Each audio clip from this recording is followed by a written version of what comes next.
இன்னைக்கு கடலை மாவு வச்சு பாம்பே சட்னி பண்ணலாம்னு பார்த்தேன். சோ இதுக்கு என்னலாம் வேணும்? ஒரு மெஷர் வந்து கடலை மாவு நான் எடுத்துட்டு இருக்கேன். அத போல கரைச்ச நீர் மோர். ஆமா, அதுக்கு உப்பு, கொத்தமல்லி, ஒரு உருளைக்கிழங்கு மசிச்சு வச்சிருக்கேன். ஆல்சோ இஞ்சி, பச்சை மிளகாய், ஒரு குட்டி வெங்காயம், அதே மாதிரி 2 டொமேட்டோஸ் அதையும் கட் பண்ணி வச்சிருக்கேன். கொஞ்சம் வந்து பெருங்காயம், கருவேப்பிலை. இது வந்து முதல்ல கடலை மாவு ட்ரை ரோஸ்ட். சோ இப்போ இத நல்லா வறுத்துட்டு இந்த பாத்திரத்துல போட்டு வச்சிருக்கேன். ஆமா, இப்போ இதுல வந்து நெய் விட்டுட்டு இப்ப பாரு, இது வந்து கடுகு, பருப்பு வேணும்னா கடலை பருப்பு போட்டுக்கலாம். நாட் நெசசரிலி போட்டுக்கணும்னு அவசியம் இல்லை. போடாத, அப்புறம் காது செவடா போயிடும்.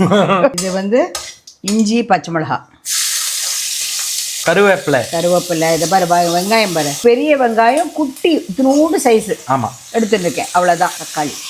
Wait for about 5 minutes. அதுக்குள்ள நம்ம இதை வேணா கரைச்சிக்கலாம். இது முதல்ல கொஞ்சமா ஊத்தி நான் make it a paste.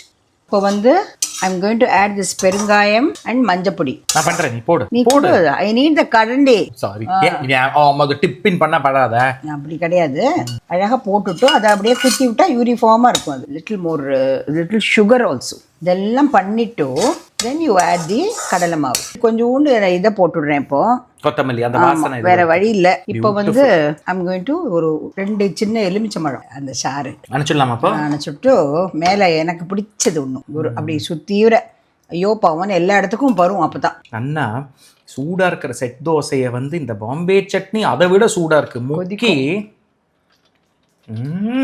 Oh my God. என்ன அந்த வெங்காயம், தக்காளி இதெல்லாம் சேர்ந்து இட்ஸ் ஜஸ்ட் மேஜிக்.